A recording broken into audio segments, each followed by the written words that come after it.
ที่ว่าลังแสงอัมพรเนาะห้องเพลงแตงไห้อินแตงก็คือบรรยากาศเนี่ยก็คือห้องเพลงสดเด้อเสียงสดๆเลย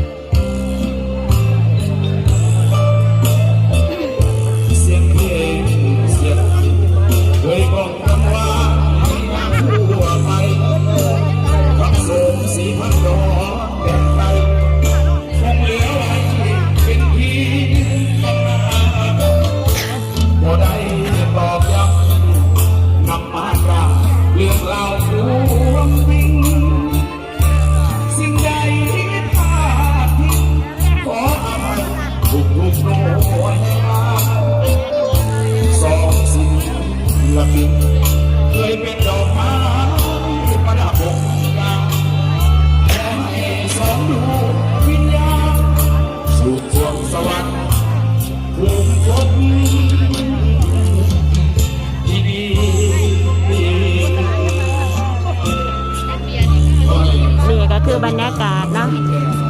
ห้องเพลงสดๆสั่งลาไปครั้งสุดท้ายห้องเพลงด้วยลังแสงอัมพรเนาะ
ก็ถือว่าเอ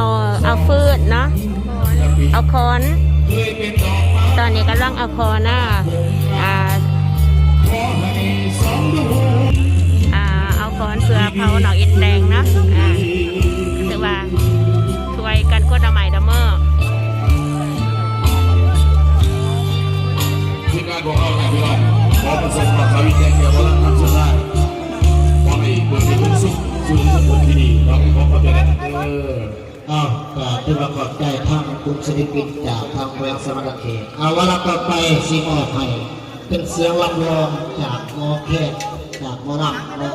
ำพรไส้สังกัดอยู่ที่งานแบบปากทุกข้อบอกเสียงลำลองอะไรอาวรส่งดวงวิญญาณหลังสาวิตเตะ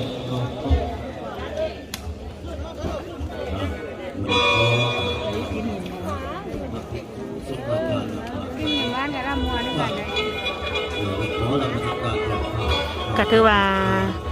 ต่อไปเนาะก็ถือว่าหมอลำจากคณะเพชรพลทอง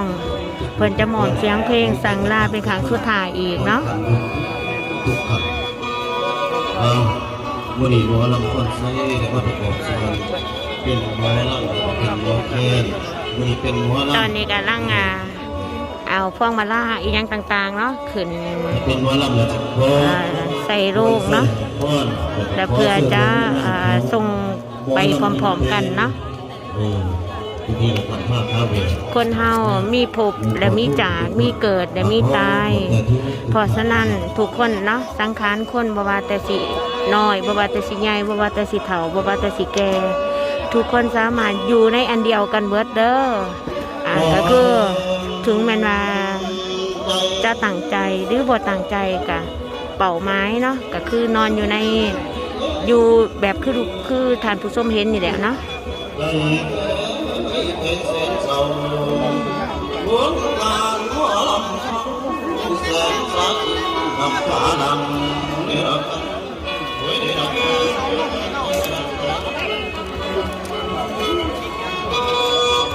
มาหาที่สิเพื่อเราท่วงบัง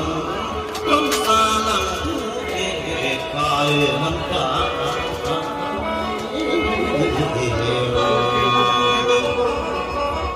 เดินดาวลง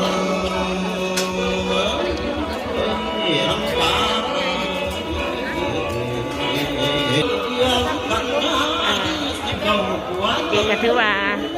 เราจะลดน้อยเราสร้างกัน บังเอ้ย อยู่จนผมกับเราตัวแล้วสร้างไปที่แก่ไม่จะทำผู้การเมืองมาตาลาสิริเห็นแล้ว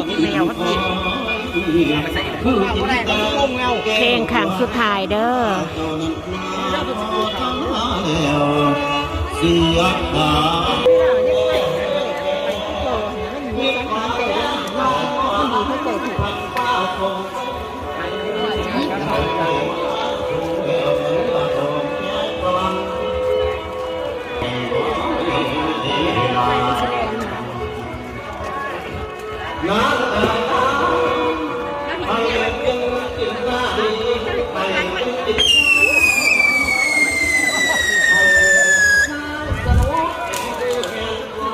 คือนั่งฟ้าคืนสวรรค์เดี๋ยวไปอยู่สวรรค์สันป่าเด้อ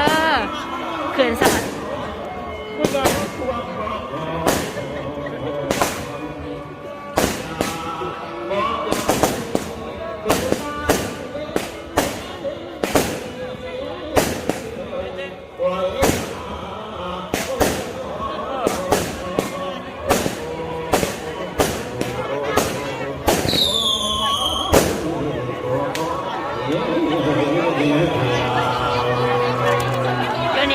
เพิ่นวานเงินเนาะวานผู้ใดที่ว่าไล่เลขไล่เบอร์ไล่เงินไปเอาเลขนี่ไปวานเนาะตัวนี้ก็เป็นบรรยากาศที่ว่าเดี๋ยววานเงินผู้ใดที่ว่าซื้อเลขซื้อเบอร์กะอยากซื้อเลขซื้อเบอร์ว่าสิซะซื้อเลขเปลืองคนกระถือเนาะไล่เงินอยู่น้ำตัวเลขเลยกะซื้อเลขนี่ก็บรรยากาศถึงสวรรค์สันฝ่าเด้อไปบอลที่ว่าไปห้องเพลงอยู่สวรรค์และศาสนาถ้ามีจริงให้กลับเกิดขึ้นมาได้มาห้องเพลงให้ทุกคนได้มวนได้เงียบได้หัวได้ห้องไห้เนาะกับเพลงแบบลัง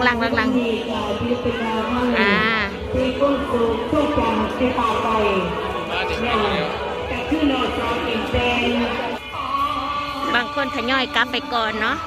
ว่างเพิ่งแล้วบางคนกลับอย่างกับบางคนยังบ่ทันได้กลับเด้อ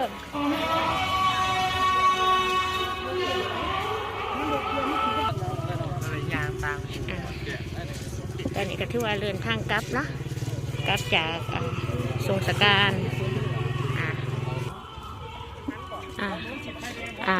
หลังจากไปส่งนางฟ้าขึ้นสวรรค์แล้วทุกคนกัดทยอยกลับเนาะจะเดินทางกลับ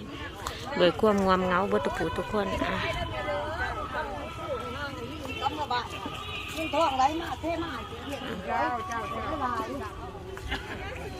อยู่ไกลๆก็วัด